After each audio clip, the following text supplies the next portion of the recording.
Welcome to Sleepy Time History, where the past gently whispers and time quietly drifts away.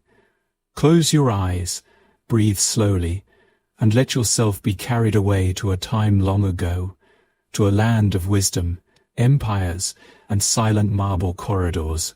Tonight, we journey to ancient India, to the grand palace of Emperor Ashoka, one of the greatest rulers the Indian subcontinent has ever known. It is the 3rd century BCE, and the Mauryan Empire stretches far and wide. But tonight, we're not here for war or conquest. We're here to witness the calm elegance of an imperial evening. Let your body rest, let your thoughts float, and allow this sleepy story to gently carry you into dreamland. It is just past dusk in Pataliputra, the imperial capital of the Mauryan Empire. The Ganges River winds lazily nearby, reflecting the orange-golden hues of a sinking sun. The air is still warm from the day, but a cool evening breeze whispers through the towering sal trees that surround the palace grounds. The streets outside the palace are quieting now. Merchants close their stalls. Candles are being lit in clay lamps. The smell of sandalwood, rosewater, and fresh coriander gently floats through the evening air. Inside the palace, things move slowly, serenely. The stone corridors are cool and smooth beneath the sandals of servants who walk silently.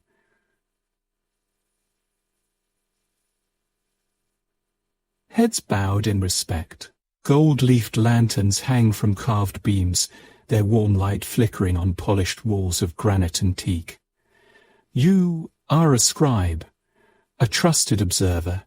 You've spent the day cataloguing temple inscriptions and preserving the teachings of the Buddha in delicate palm leaf manuscripts. But now, your scrolls are put away. The ink is sealed. Your tools are resting. For the rest of the evening, you are free to wander the court and observe the tranquil beauty of the empire. You begin your stroll in the central courtyard, a hidden paradise within the palace walls. The courtyard is filled with lotus ponds, flowering jasmine, and low trees heavy with ripe pomegranates. Peacocks rest on carved stone railings, their feathers shimmering like captured moonlight. A marble path winds through the garden, flanked by low oil lamps placed on pedestals. Their flames flicker softly in the gentle wind. You pause by a lotus pond. The water is perfectly still. Like a mirror of the sky, a pair of herons glides low, and you can hear the gentle rustle of leaves above. Somewhere in the distance, a bamboo flute plays, slow, wistful notes that seem to melt into the night. Everything here is calm, timeless, sleepy. After a while, you step softly into the palace library. It is your favorite place, a sanctuary of silence and knowledge. Tall wooden shelves rise up toward the ceiling, stacked with scrolls, books, and palm leaf manuscripts. Clay tablets from distant lands rest beside Buddhist scriptures written in delicate ink. The scent of old parchment and sandalwood oil fills the air. A gentle breeze enters through an open archway, stirring the pages of an old Vedic hymn. You see a young scholar seated on a woven mat, slowly copying a verse by lamplight. His ink brush moves like a whisper. A monk beside him reads silently, beads in hand, lips moving in prayer. You take a seat near the window, letting your mind drift as you gaze out at the garden. The stars are beginning to shine, and the first fireflies blink among the trees. It is nearly time for the Emperor's evening walk. You make your way to the great audience hall. The roof is supported by massive stone pillars carved with lions, elephants, and the sacred wheel, the Dharma Chakra. A soft carpet stretches across the floor. Golden curtains sway gently. The Emperor Ashoka enters without fanfare.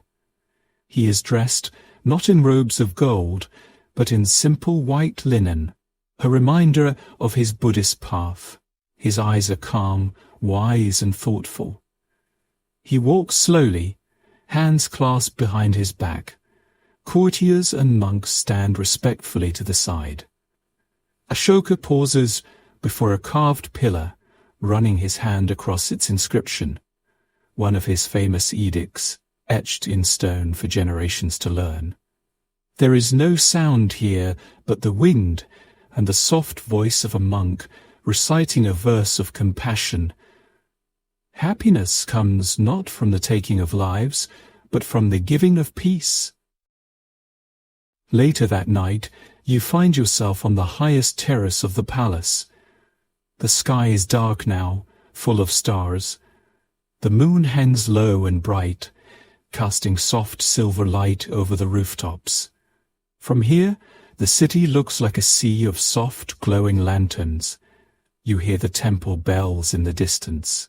The deep gong of bronze resonates through your body like a lullaby.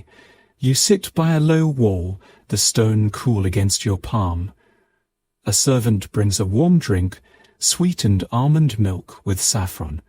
You sip slowly, your eyes half closed. The warmth spreads through you like a comforting embrace. You listen to the wind, the rustle of robes, and the distant murmur of monks chanting in a nearby monastery. Their voices rise and fall like ocean waves. The night deepens. All around you, the palace begins to sleep. The guards lower their spears. The torches burn low. Cats curl in corners, and birds sleep in the garden trees. You return to your small chamber. A soft mat is laid for you. The walls are painted with scenes from the Jataka tales, stories of the Buddha's past lives. Above your head, a painted lotus blooms on the ceiling. You lie down. The air is still. The candlelight flickers once, then fades, and in that perfect silence, you drift. Back into the stars, through time, into dreams, back into history's quiet corners, where stories sleep, and so do you. Good night, dear listener.